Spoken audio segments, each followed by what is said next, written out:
Hello everyone and स्वागत है आप लोगों का एक नई वीडियो में। वापस से ट्रैक पर आने का ये है हमारा 15वां दिन और आज की इस वीडियो में हम परसिस्टेंस यानी कि दृढ़ता के बारे में बात करने वाले हैं। तो चलिए इन्हीं बातों को ध्यान में रखते हुए आज की इस वीडियो को हम शुरू करते हैं। परसिस्टेंस दोस्तों वो अथक शक्ति है जो हमें आगे बढ़ते रहने में अनुमति देती है, फिर चाहे हमारे रास्ते में कितनी भी बाधाएं क्यों ना हो।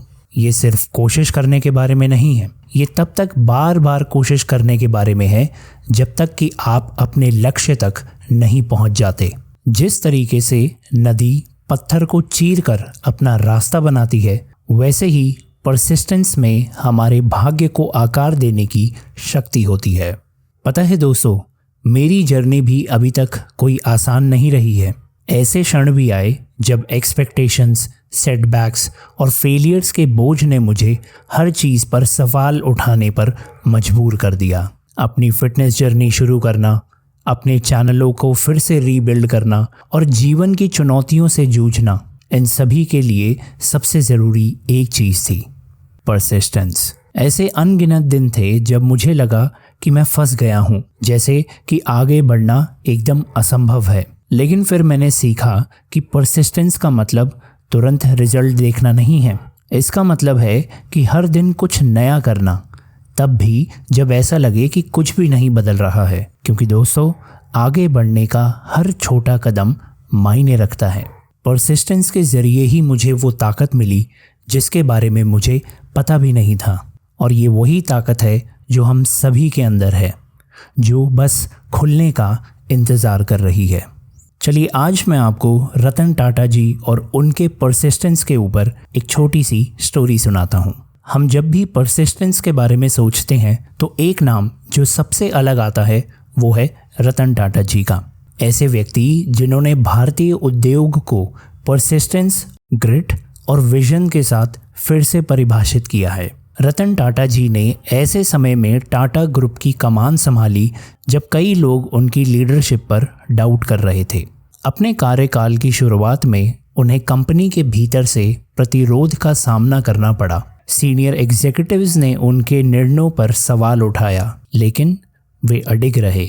उनके पास टाटा को एक ग्लोबल पावर हाउस में बदलने का विजन था। उनके सबसे नोटेबल चैलेंजेस में से एक टाटा नैनो प्रोजेक्ट था। जब टाटा मोटर्स ने नैनो लॉन्च की तो इसे दुनिया की सबसे सस्ती कार के रूप में प्रचारित किया गया, एक रेवोल्यूशनरी आइडिया। लेकिन इस प्रोजेक्ट को अनगिनत बाधाओं का सामना करना पड़ा। टेक्निकल इश्यूज, प्रोडक्शन डिलेस और कॉम्पिटिटर्स के द्वारा क्रिटिसिज्म। लेकिन इन चुनौतियों के बावजूद रतन टाटा जी डटे रहे। उनका डिटर्मिनेशन सिर्फ एक कार बनाने के बारे में नहीं था, ये लाखों मिडिल क्लास के भारतीयों को एक कार खरीदने के लिए सशक्त बनाने के बारे में था। हालांकि नैनो ने अपनी वो long term commercial success achieve नहीं करी, लेकिन फिर भी रतन टाटा जी के परसिस्टेंस ने नवाचार का मार्ग प्रशस्त किया और एक दूरदर्शी नेता के रूप में उनकी प्रतिष्ठा को मजबूत किया, जिन्होंने बाधाओं के बावजूद कभी भी हार नहीं मानी। तो रतन टाटा जी की ये कहानी हमें ये सिखाती है कि परसिस्टेंस हमेशा अंतिम परिणाम के बारे में नहीं है, ये आपके विजन के प्रति सच्चे रहने और चुनौतियों के बावजूद आगे बढ़ने के बारे में है। चलिए दोस्तों, अब परसिस्टेंस के पीछे की थोड़ी सी साइंस को समझते हैं। परसिस्टेंस जो है ना दोस्तों, वो सिर्फ और सिर्फ एक माइंडसेट नहीं है। साइकोलॉजिस्ट कहते हैं कि परसिस्टेंस एकदम क्लियर पर्पस रखने, गोल्स को मैनेजेबल स्टेप्स में ब्रेक डाउन करके और मुश्किल होने पर भी मोटिवेटेड रहने के तरीके खोजने से आता है। ये दोस्तों कभी भी असफल होने के बारे में नहीं है, ये विफलता को खुद को परिभाषित करने से इनकार करने के बारे में है। हर कदम, चाहे वो कितना भी छोटा क्यों ना हो, आपके लक्ष्य के करीब एक कदम है। तो चलिए दोस्तों, इन्हीं बातों को ध्यान में रखते हुए आइए अब हम बात करते हैं कि हम अपने वास्तविक जीवन में परसिस्टेंस को कैसे कल्टीवेट कर सकते हैं। यहाँ पर दोस्तों मैं आपको वो 3 स्टेप्स बताऊंगा जो मैं खुद फॉलो करता हूँ। Number 1, define your why. जब भी दोस्तों आपको लगता है कि आपका रास्ता कठिन हो गया है, तो आपका क्यों आपको आगे बढ़ाएगा। तो ऐसे समय में आप अपने आप को उस कारण की याद दिलाएं जिसके लिए आपने शुरुआत की थी। Number 2, break it down. देखिए दोस्तों, जो गोल्स बड़े होते हैं ना, वो काफ़ी भारी लग सकते हैं, इसीलिए उन्हें छोटे और अचीवेबल स्टेप्स में तोड़ दीजिए। और ये चीज़ हमेशा ध्यान रखिए कि हर छोटी उपलब्धि का जश्न मनाएं। And number 3, learn from your setbacks. देखिए दोस्तों, असफलता जो है ना, वो आपका अंत नहीं है, ये आपका शिक्षक है। इसीलिए एनालाइज करिए कि क्या गलत हुआ, फिर उसके हिसाब से अडेप्ट कीजिए और फिर लगातार बने रहिए।